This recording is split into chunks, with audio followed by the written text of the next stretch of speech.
Why we feel the urgency in getting our ex back is the topic for today.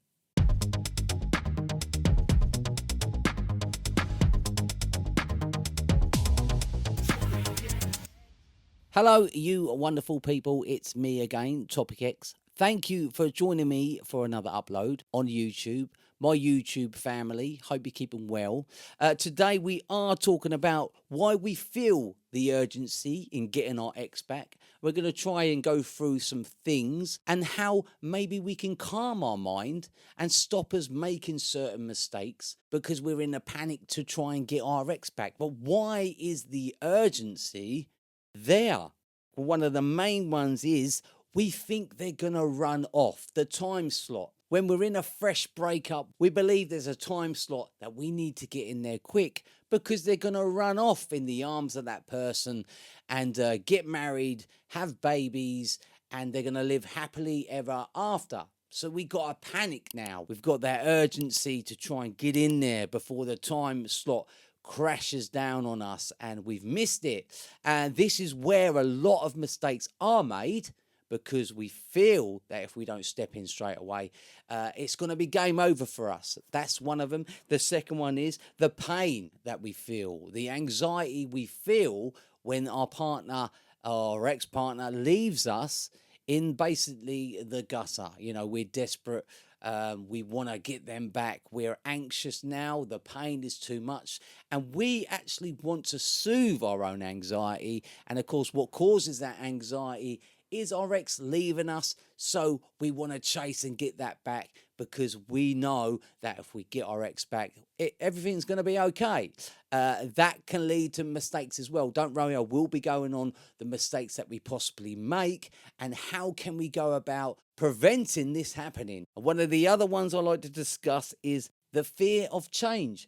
We don't like change, do we? Now, we're all set up in a routine. When we're in a relationship, we kind of know where we stand. We go to work, we come home, we know the routine, we know the sleeping arrangements, we know the vibe that we're going to walk into. It's a cozy vibe or whatever. We know the company's there. But when that's ripped away from us, we don't like the change of the routine because now we're left alone. We're coming home from work, no one's there. We're waking up in the morning, no one's there. It's the complete silence, it's the loneliness, it's the change of the routine, something new we have to get used to. And of course, that feels very alien to us. So that's another one. But what mistakes do we make in this mindset that we are in? Well, we chase, don't we? Because all the three things that I've just discussed there leads to us trying to get our ex back, to soothe and fix these three main things that I've just discussed. This will fix the fear of them running off with someone else.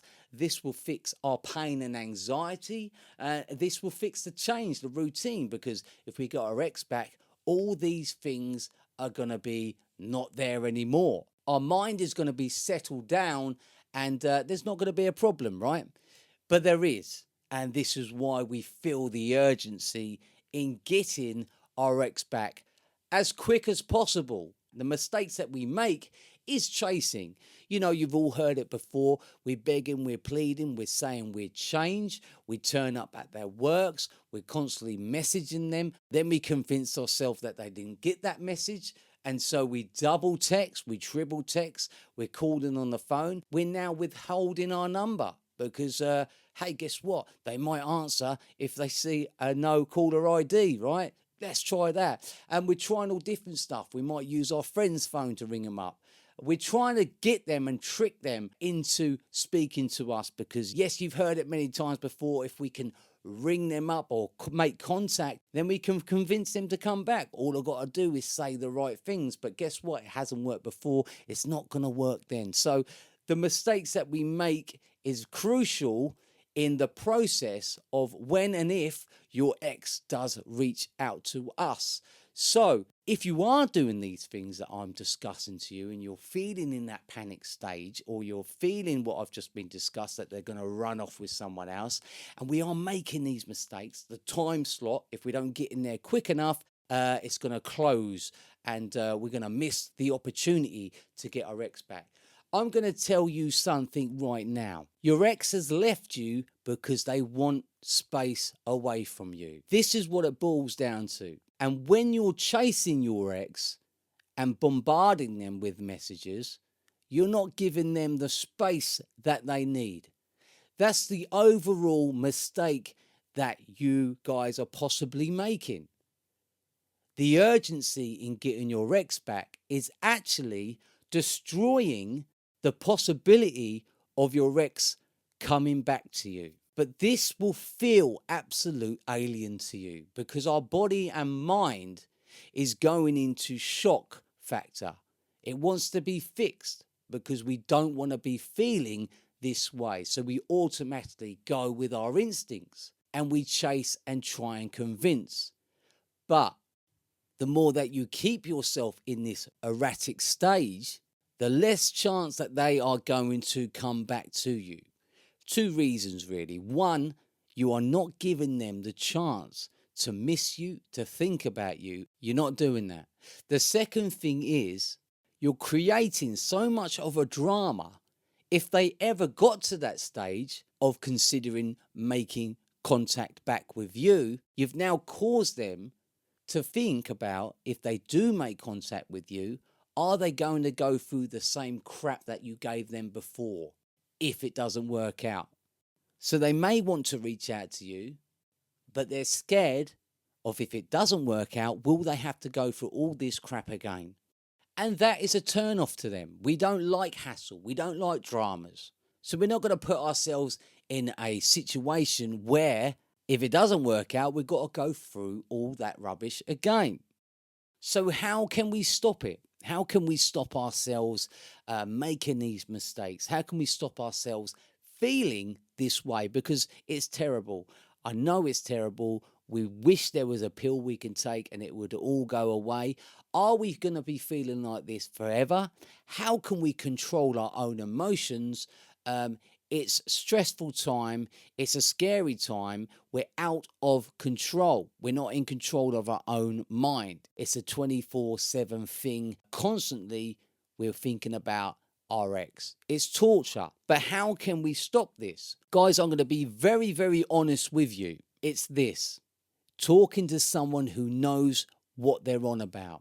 Talking to someone who can guide you through your erratic state right now. Guiding you through these emotions you are feeling will stop you doing any further mistakes. It will also benefit you greatly when you're going through this state of mind, this uncontrollable state of mind, because talking to someone, a good coach, with someone you trust, with someone that is experienced in this to help you guide through the next process. Now, no contact's going to do its own thing. Trust me. The void is going to do its own thing. It's going to benefit both parties here, but we have to concentrate on ourselves. Otherwise, we're going to be feeling this way for months down the road, right? And we're going to be doing stupid stuff in between. So how we stop that, how we calm ourselves down, is talking to someone that can guide you through these stages. That's crucial. That's how we stop it. That's how we stop making the mistakes and pushing our ex even further. Breakups are devastating. They are traumatic. We're losing someone that we love. It's grief, guys. So it is traumatic.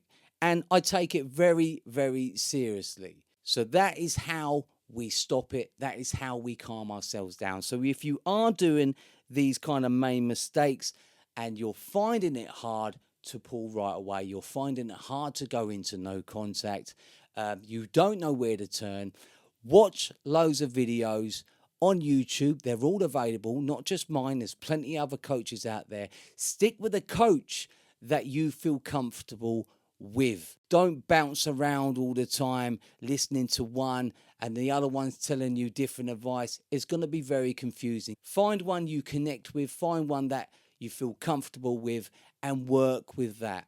Find someone you trust outside of the internet, a counselor.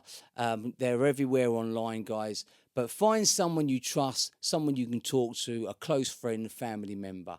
Anyway, guys, I really hope that I've helped you out in some way today. Don't forget, if you do want a one-to-one with me, all my links are in the description below. But until next time, you're all beautiful people. I will see you later.